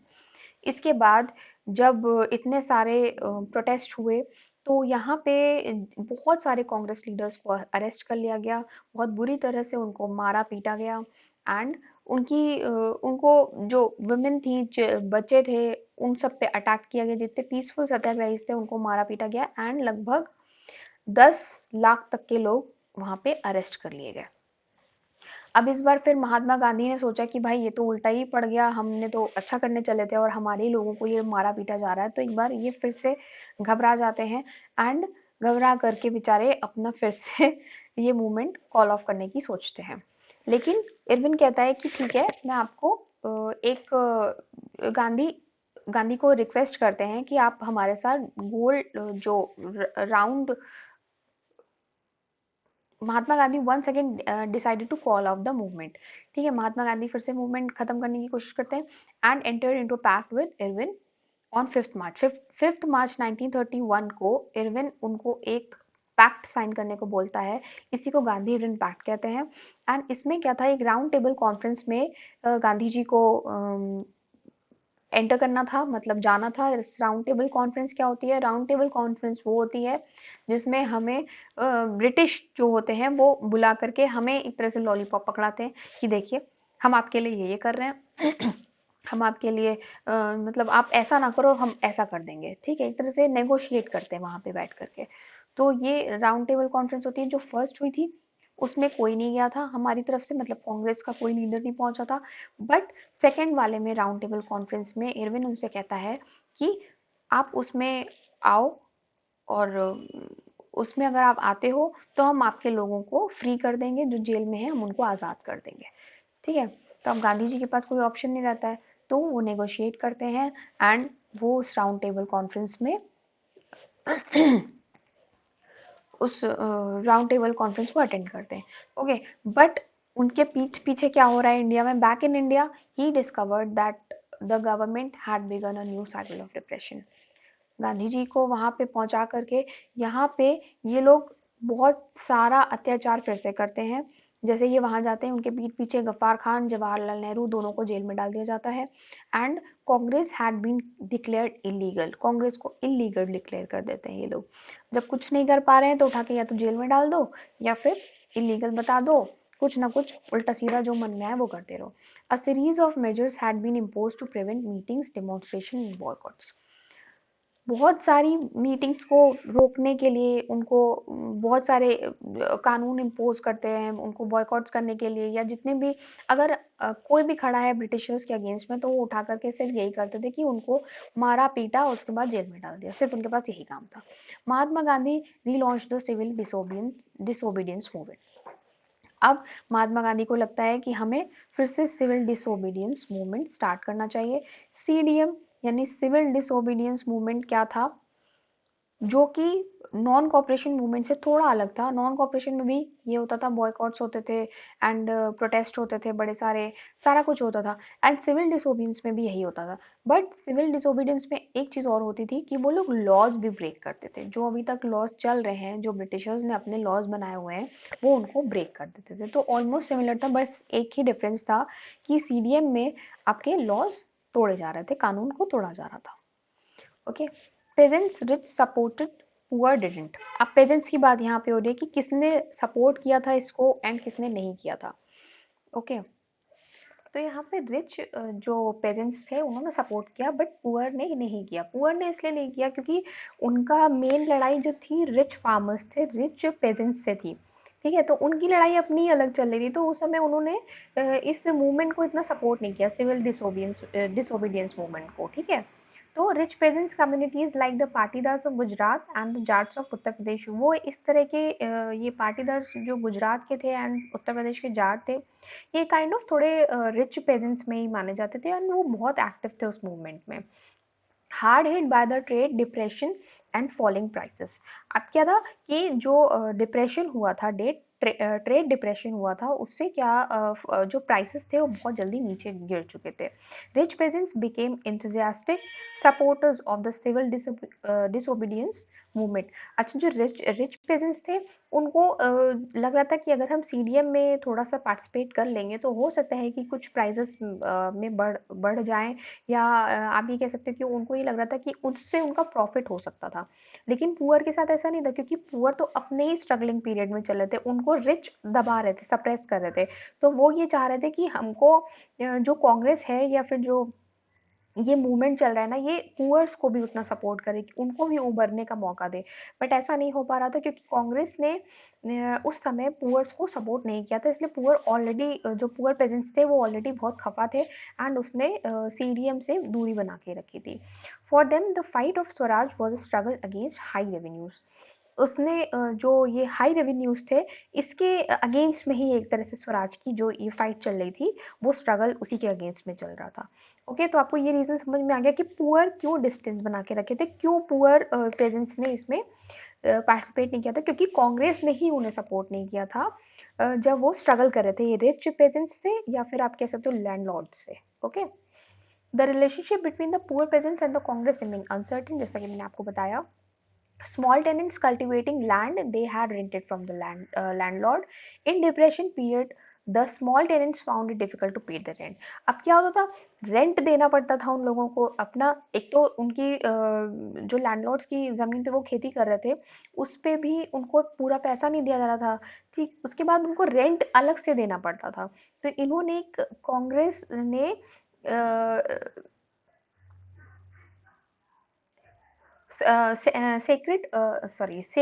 scared of upsetting the landlords and rich peasants, Congress was unwilling to support no rent campaigns.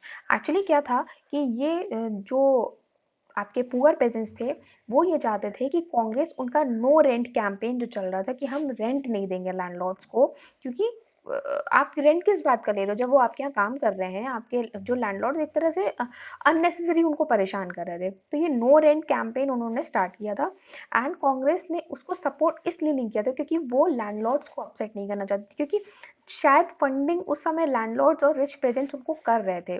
तो कांग्रेस उनको उनकी good books में रहना चाह रही थी, इसलिए ही उन्होंने जो पुअर पेजेंट्स थे उनको सपोर्ट नहीं किया। तो इसलिए जो इनका सीडीएम था उसमें जाकर के ये पुअर पेजेंट्स में भी खुशी नहीं थी इस बात को लेकर के, और उन्होंने इसको भी कोई सपोर्ट नहीं दिया था। ओके, इन्वॉल्वमेंट ऑफ इंडस्ट्रियलिस्ट, अब पेजेंट्स की बात हो गई, अब इंडस्ट्रियलिस्ट की इन्वॉल्वमेंट की बात करते हैं। Industrialist who made profit during WWF नहीं, World War I were upset with restricted policies in business. ठीक है, जो इंडस्ट्रियलिस्ट थे उनको प्रॉफिट हुआ था जब World War I जब हो गई थी, तो उसके बाद से जैसे देखो जब वर्ल्ड वॉर हुआ उस समय जो ब्रिटेन से हमारे यहाँ सामान आ रहा था या जो हमारे यहाँ से जा रहा था वो सब सब एक तरह से देखा जाए तो पूरा ट्रेड था ना वो बंद हो गया था, जिसकी वजह से जो इंडस्ट्रियलिस्ट थे उनको नुकसान हो गया था। बट उसके बाद जो इंडस्ट्रियलिस्ट है उनका वर्क फिर से, ट्रेडिंग फिर से स्टार्ट हो गई थी, तो इससे उनको प्रॉफिट होने लग गया था। They wanted protection against imports of foreign goods. अब उन्हें जो इंपोर्ट कर रहे थे जो फॉरेन गुड्स था उसका प्रोटेक्शन चाहिए था। And rupee sterling foreign exchange ratio, अब उन्हें ये चाहिए था। रुपी स्टर्लिंग मतलब होता है कि आप जिस दो करेंसीज को कंपेयर करो, जैसे रुपी को यूरो, यूरो चलता है ब्रिटेन में, तो उससे तो उनको ये चाह रहा था कि वो ये चाहते थे कि हमारा रुपी थोड़ा पावरफुल रहे यूरो से। ठीक है, तो इसके लिए ही उन्होंने इसको सीडीएम को भी सपोर्ट किया था। उन्हें लग रहा था कि इससे हमारा भी प्रॉफिट हो जाएगा। Form the Indian industry and commercial Congress. अरे मैम को भी थोड़ा थोड़ा पढ़ना पड़ता है भाई। ओके, तो इन्होंने FICCI बनाई थी 1927। ठीक है, बनाई थी federation of Indian chamber of commerce and industries. इन्होंने किसने, जो इंडस्ट्रियलिस्ट थे इन्होंने मिल करके form the Indian industrial and commercial Congress. जो कांग्रेस और जो इंडस्ट्रियलिस्ट थे इन्होंने मिल करके ये एक फेडरेशन या आप ये कह लो कि एक इंडस्ट्री की फेडरेशन बनाई थी। Prominent industrialist like Purushottam Das Thakur Das and G.D. Birla, the industrialists attacked colonial control over the Indian economy and supported the civil disobedience movement when it was first launched. उस समय के जो बहुत रिच थे, पुरुषोत्तम दास Thakur Das, GD Birla, आप ये सब बहुत जाने माने इंडस्ट्रियलिस्ट थे उस समय के, तो उन्होंने फुल सपोर्ट दिया था सीडीएम को। क्योंकि उनको पहली बात तो कि इंडस्ट्रियलिस्ट ने क्यों सपोर्ट करेंगे, क्योंकि उनको उसमें अपना फायदा दिखाई दे रहा था। ठीक है, इसलिए उन्होंने फुल इसको लॉन्च करने में इसको पूरा सपोर्ट दिया, इसको इकोनॉमिकली बहुत ज़्यादा सपोर्ट किया था। एंड जो जो कांग्रेस थी ये इंडस्ट्रियलिस्ट को भी इसीलिए सपोर्ट कर रही थी क्योंकि इन लोगों के थ्रू भी कांग्रेस को बहुत ज़्यादा एक लेवल पर आप कह सकते हो फंडिंग मिल रही थी। ठीक है, अब अगर कोई भी आंदोलन होता है, कुछ भी चल रहा है, तो उसके लिए पैसों की ज़रूरत तो पड़ती है। तो उस समय कांग्रेस को ये सब फंडिंग्स इंडस्ट्रियलिस्ट से, बड़े-बड़े जो उस समय के बिजनेसमैन थे उनसे मिल रही थी। तो वो फुल दोनों तरफ से इंटरेक्शन अच्छा था एंड दोनों तरफ से उन लोगों को एक दूसरे को सपोर्ट कर रहे थे। Okay, they gave financial assistance and refuse to buy और सेल इम्पोर्टेड गुड्स, मैंने आपको बताया. But after the failure of the round table conference, business group were no longer uniformly enthusiastic. They were worried about spread of militant activities, prolonged disruption of business, growing influence of socialism amongst the younger members of the Congress.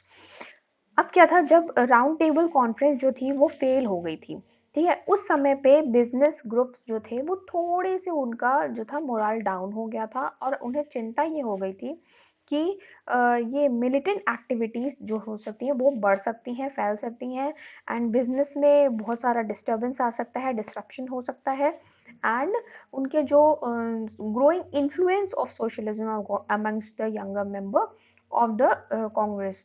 तो जो कांग्रेस के younger members थे, तो ये industrialist को ये लग रहा था कि सोशलिज्म ऑलरेडी जो था रशिया में काफ़ी फैल चुका था, अगर ये इंडिया तक आ गया तो ये वर्कर्स तो फिर पक्का धोने वाले हैं इन लोगों को, इंडस्ट्रियलिस्ट को. तो इन लोगों ने सोचा कि अब धीरे से इस मूवमेंट से थोड़ा सा पीछे हट जाते हैं, एंड इन्हीं डर की वजह से इन्होंने थोड़ा सा अपने प्रोटेस्ट को कम कर दिया था, या आप कह सकते हो थोड़े से इन्वॉल्वमेंट को, सीडीएम में अपने इन्वॉल्वमेंट को इन्होंने थोड़ा सा कम कर दिया था. Alright, the industrial working classes did not participate in the civil disobedience movement in large numbers except in the Nagpur region. Nagpur region को छोड़ करके इंडस्ट्रियल वर्किंग क्लास ने सीडीएम में पार्टिसिपेट नहीं किया था. As the industrialists came closer to the Congress, workers stayed aloof.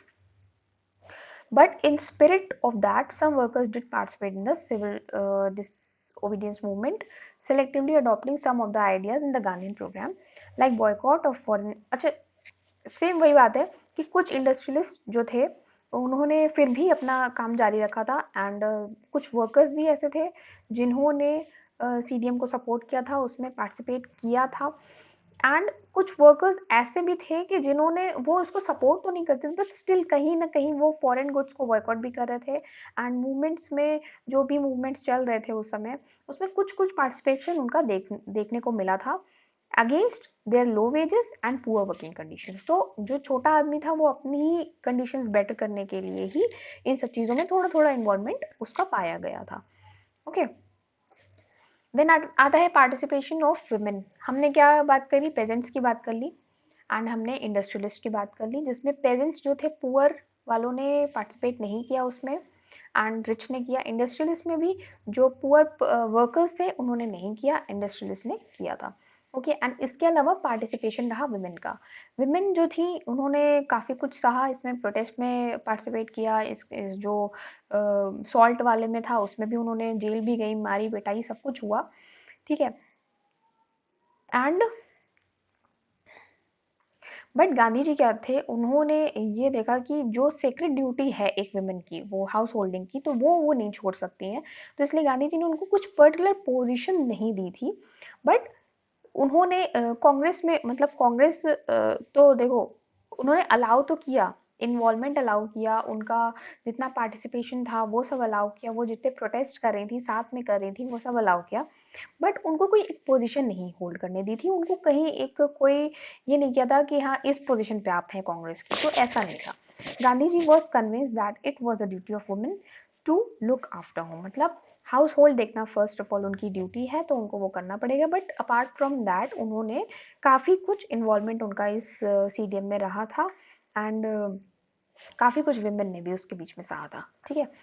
Limits of civil disobedience क्या था, इसमें आता है दलित्स. ओके, दलित्स जो थे उनका कोई एक्टिव पार्टिसिपेशन इसके अंदर नहीं था.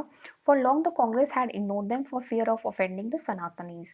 सनातनीज मतलब होता है जो हाई कास्ट ब्राह्मण्स होते हैं, ठीक है, उसको उनको वो नाराज नहीं करना चाहते थे. तो उस समय वैसे भी आप जानते हो कि कास्टिज्म बहुत ज़्यादा था, कास्ट को बहुत लोग मानते थे कि upper class and lower class ऐसा करके, तो इसलिए दलित्स को कांग्रेस बिल्कुल कुछ भी नहीं समझती थी और वो उनको इग्नोर करते थे, ठीक है. And Gandhi ji supported and named them Harijans. Gandhi ji इस चीज़ को बिल्कुल अपोज करते थे, उन्हें नहीं चाहिए था कि इस तरह से कास्टिज्म हो इंडिया के अंदर, एंड ऑलरेडी हम किसी और के गुलाम थे और हमने आपस में ही कॉन्फ्लिक्ट्स नहीं कर सकते, इसके लिए गांधी जी इस चीज़ को सपोर्ट नहीं करते थे, एंड वो चाहते थे कि सब एक साथ रहें, क्योंकि वो दलित्स एंड ब्राह्मण सबको बराबर समझते थे, एंड उन्होंने दलित्स को हरिजन यानी कि पीपल ऑफ गॉड ऐसे करके बोला गया था. ठीक है। तो ही declared that Swaraj would not come for 100 years of if untouchability was not eliminated. उनका कहना यह था कि अगर हम ये अनटचेबिलिटी यानी छुआ-छूत की भावना को अगर अपने दिमाग से नहीं निकाल देंगे, तब तक हम पूर्ण स्वराज हमें नहीं मिल पाएगा एंड हम सैकड़ों साल तक भी चाहे स्ट्रगल करते रहे, बट हमें स्वराज नहीं मिल पाएगा। ओके। एंड इनकी डिमांड्स क्या थी? जो दलित्स थे उनकी डिमांड्स क्या थी? उनको एक एजुकेशनल इंस्टीट्यूट्स में अपना रिजर्वेशन चाहिए था। देन उनको चाहिए था कि लेजिस्लेटिव काउंसिल में उनका सेपरेट इलेक्टोरेट्स होने चाहिए थे, ठीक है, जिसमें वो अपने आप को खुद अपनी पार्टी चूज कर सकते हैं। It was believe that political empowerment would resolve the problems of their social disabilities. Overall उनको अपनी जगह चाहिए थी एक समाज के अंदर एंड जितनी भी चीज़ों को वो झेल रहे थे अब तक, उससे वो मुक्ति पाना चाहते थे, जो चाहे सोशली हो या फिर पॉलिटिकली हो। ओके। एंड इसका साथ किसने दिया उनको? उनको दिया साथ डॉक्टर अंबेडकर ने। वो चाहते थे कि हाँ, ये दलित्स के लिए ये सब होना चाहिए, उनको अलग से थोड़ा सपोर्ट मिलना चाहिए सोसाइटी का भी एंड उनको रिजर्वेशंस मिलने चाहिए। ओके। तो इसके लिए उन्होंने डिप्रेस्ड क्लास एसोसिएशन भी बनाई थी 1930 में, ठीक है। लेकिन गांधी जी इस चीज़ को नहीं मान रहे थे। वो ये नहीं चाहते थे कि इस तरह से देश में बंटवारे हो, आपस में ही लोग बटे एंड डिसइंटीग्रेशन को बचाने के लिए ही गांधी जी इसको अपोज करते थे और उन लोगों के बीच में क्लैश हो गया अम्बेडकर एंड गांधी जी के में। इसका रिजल्ट आया पूना पैक्ट। पूना पैक्ट किसके बीच में रहा? Doctor B R Ambedkar and Gandhi ji के बीच में। When the British government considered Ambedkar's demand, Gandhi ji began fast unto death। अब गांधी जी ने कहा कि हम तो भाई खाना नहीं खाएंगे बिल्कुल, अगर तुमने ये इसके खिलाफ में किया कुछ भी। तो प्रोटेस्ट वो बिल्कुल सपोर्ट नहीं कर रहे थे, अम्बेडकर की मांग को बिल्कुल नहीं मान रहे थे और वो कह रहे थे कि अगर ऐसा कुछ हुआ तो फिर मैं फास्ट करता हूँ और अंटिल डेथ, मतलब अनटू डेथ। तो कहते हैं कि Gandhi ji believe this will disintegrate India. उनको लगता था कि जो है इंडिया बढ़ जाएगा, समाज बढ़ जाएगा। Ambedkar ultimately accepted Gandhi ji position. अब जब भूख हड़ताल पे बैठ गए तो अम्बेडकर जी को झुकना पड़ा एंड उनके बीच में as a result Poona pact हुआ सितंबर 1932 में। ओके। देन आता है lukewarm response of Muslims. अब ओके ओके, तो ये पूना पैक्ट का ही एक रिजल्ट है जो अभी तक रिजर्वेशंस चल रहे हैं एस सी एस टीज के लिए। Okay. Luke warm response of Muslims. अभी मुस्लिम्स भी बहुत सेटिस्फाइड नहीं थे, वो बहुत अपने आप को एलाइनेटेड समझते थे कांग्रेस से एंड कांग्रेस जो थी उस समय ज़्यादा मुस्लिम्स ज़्यादा मेजॉरिटी में भी नहीं थे एंड कांग्रेस के अंदर बहुत सारे हाई क्लास या हाई कास्ट आप कह सकते हो हिंदू थे। इसलिए मुस्लिम्स बहुत इनसिक्योर फील कर रहे थे एंड अपनी कंडीशन को और वो बेटर करना चाह रहे थे। इसलिए और कभी-कभी ऐसा भी होता था, इन्हीं सब वजहों से हिंदू मुस्लिम के बीच में बहुत सारे क्लैशेस होते थे, राइट्स होते थे अलग-अलग सिटीज़ में, ठीक है? तो सीडीएम के टाइम पे बहुत जो डिस्ट्रस्ट एक तरह से कम्युनिटीज़, दोनों कम्युनिटीज़ के बीच में बहुत डिस्ट्रेस सा आ गया था, काफ़ी डिफरेंसेस आ चुके थे एंड जो मुस्लिम लीग थी वो उसकी डिमांड हो गई थी कि हमें एक सेपरेट इलेक्टोरेट चाहिए, जैसा कि दलित्स ने मांगा था, ठीक है।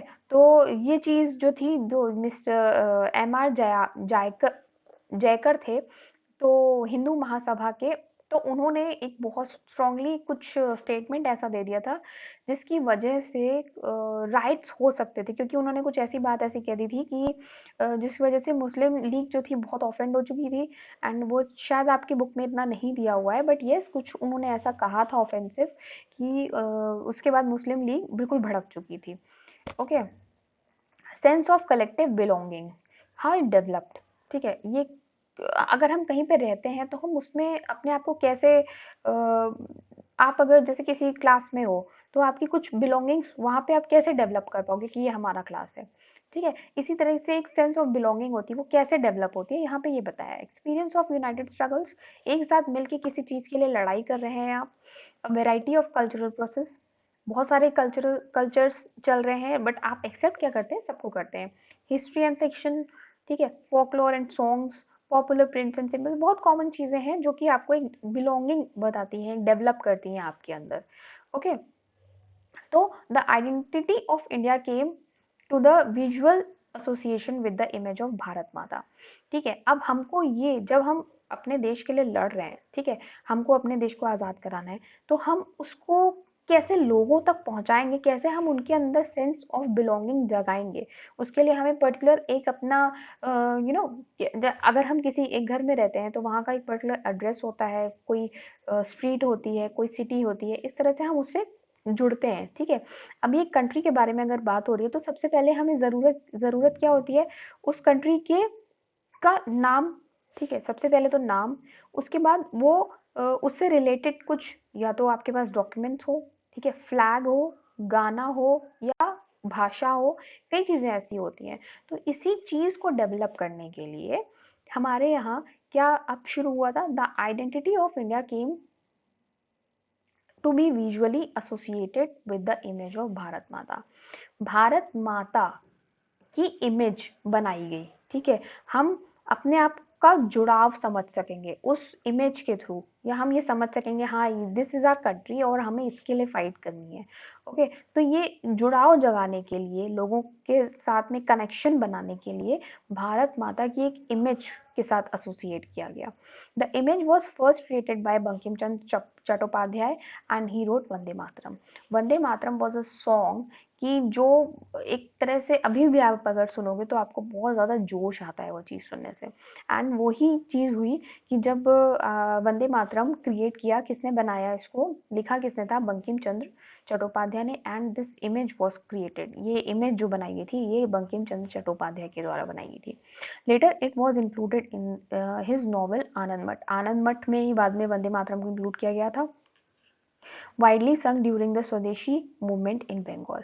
बंगाल में जब स्वदेशी मूवमेंट चल रहा था तो उसमें वंदे मातरम को बहुत ज़्यादा पॉपुलर हो गया था, एंड वहाँ पे लोगों में एक नया जोश जगाने के लिए इस गाने को बहुत ज़्यादा चलाया गया था, जिसे और इसका पॉजिटिव आप देखोगे तो इम्पैक्ट भी पड़ा था, ठीक है, लोगों में सच में इसको देख करके एक अच्छा सा उत्साह आया था कि yes this is our Bharat Mata, ये हमारा देश है एंड हमको इसको ब्रिटिशर्स से मुक्त करवाना है। Okay, Rabindranath Tagore printed his famous image of Bharat Mata. ये आप भारत माता की एक इमेज देख रहे हो जो उस समय बहुत पॉपुलर हो गई थी और उसको पेंट किया था रविंद्रनाथ टैगोर ने। In this painting Bharat Mata is portrayed as an ascetic figure. She is calm, composed, divine and spiritual. अब ये स्पिरिचुअल आपको लग रही होगी, एंड कितनी काम कंपोज, एक बहुत ही डिवाइन पिक्चर बनाई गई थी उस समय। In subsequent years the image of Bharat माता एक्वायर्ड मेनी डिफरेंट फॉर्म्स। अभी भी आप देखोगे तो अगर आप गूगल करोगे तो बहुत सारी ऐसी पिक्चर्स आपको भारत माता की दिखेंगी जो बहुत अलग हैं, एंड बट स्टार्टिंग में it was like this only. Okay, तो इससे लोगों में सेंस ऑफ बिलोंगिंग मतलब एक डेवलप हुआ कि yes this is our country, this is our Bharat Mata, जो अभी भी हम कहते हैं भारत माता की जय ऐसे बोलते हैं ना, एंड वंदे मातरम सबको आता है। तो ये सब चीज़ें बहुत अच्छी थी उस समय, एंड ऐसे लोगों में उत्साह जगाने के लिए, ऐसे लोगों में एकदम जोश भर देने के लिए इनफ था ये सब। ओके, एंड ये सब क्रिएट करना भी बहुत ज़रूरी था। Then in Madras Natesa Sastri, okay I did something right, okay. Natesa Shastri published a massive 4-volume collection of Tamil folk tales, the folklore of southern India. He believed that folklore was national literature, the most trustworthy manifestation of people right real thoughts of characteristics. अच्छा, ये है मद्रास के नटेसा Shastri. Okay, इन्होंने तो जैसे रविंद्रनाथ टैगोर ने आपने पढ़ा है कि वो बंगाल में लिखते थे, उसी तरह ही जो नटेसा शास्त्री थे, इन्होंने अपनी जो भी जो इनकी रचनाएं थी वो, ठीक है, वो मद्रास की थी, ठीक है, साउथ की थी। तो इन्होंने और रविंद्रनाथ टैगोर ने एक साथ मिल करके जो अपनी अपनी लिटरेचर दिया, उससे भी लोगों में बहुत जोश आया था, एंड उस एक तरह से वो बहुत बड़ा, बहुत पॉजिटिव इम्पैक्ट यहाँ के सिटीजन्स पे पड़ा था। एंड उनका ये कहना था कि अगर लोगों के अंदर थॉट्स एंड कैरेक्टरिस्टिक्स अगर उनके अंदर रियल देखनी है तो उसको आप बुक्स के थ्रू ही देख सकते हो, ठीक है। तो ये इनका नटेसा शास्त्री और रविंद्रनाथ टैगोर दोनों का मानना था। ओके, एंड जब आप देखते हो बिलोंगिंग्स की बात करते हो तो हमने अभी देखा ये भारत माता की थी, वंदे मातरम जो लिखा गया, एंड अब बात आती है फ्लैग की, ठीक है। फ्लैग कैसे, तो अभी जो आप फ्लैग देख रहे हो इसके पहले भी बहुत सारे फ्लैग्स बने बिगड़े एंड बट स्टिल वो डेवलपमेंट होते गए, बट अब हम जाकर के एक अपने फ्लैग पे स्टिक हैं। बट इसके पहले ऐसा एक फ्लैग हुआ करता था जिसमें ये 8 ये होता ट्राई कलर ही था, बट इसके कलर्स आप देख रहे हो कि थोड़ा डिफरेंट है एंड 8 लोटस है, यहाँ पे चांद है, सूरज है, सब कुछ आपको दिखेगा, ठीक है। एंड ये बहुत पहले का है ऑब्वियसली, ठीक। उसके बाद ये गांधी जी ने बनाया था, 1921 का फ्लैग है। इसमें चक्र की जगह चरखा आपको दिख रहा है जो कि गांधी जी का फेवरेट था। ओके एंड उसके बाद आता है री इंटरप्रिटेशन ऑफ हिस्ट्री। री इंटरप्रिटेशन का मतलब होता है जिसके हाँ जिसको अगर लिखना है तो वो अपने अपने नज़रिए से हिस्ट्री को लिखता है।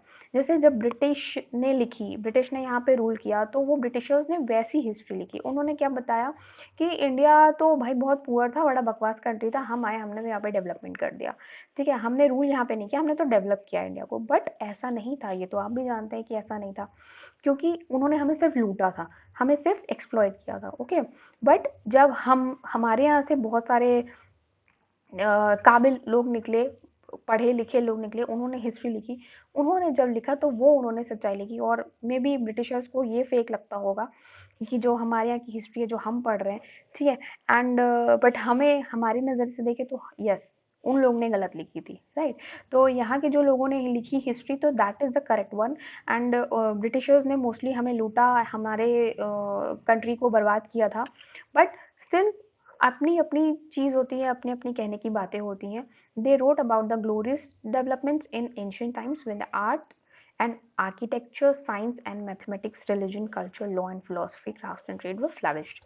हमारे हिस्ट्री वाले में जब हमारे लोगों ने लिखी तो उसमें उन्होंने इंडिया के अचीवमेंट्स के बारे में लिखा था, science, mathematics, religion, culture, law, philosophy, craft, architecture, art, इन सब के बारे में। एंशियंट टाइम पे कितना डेवलपमेंट था, वो ग्लोरियस पीरियड को उन्होंने यहाँ पे डिफाइन किया था, ना कि ब्रिटिशर्स की तरह, ओके। तो यही सब चीज़ें हैं एंड आई होप आपको भी सब क्लियर हो गया होगा, सारे जो पॉइंट्स मैंने बताए हैं।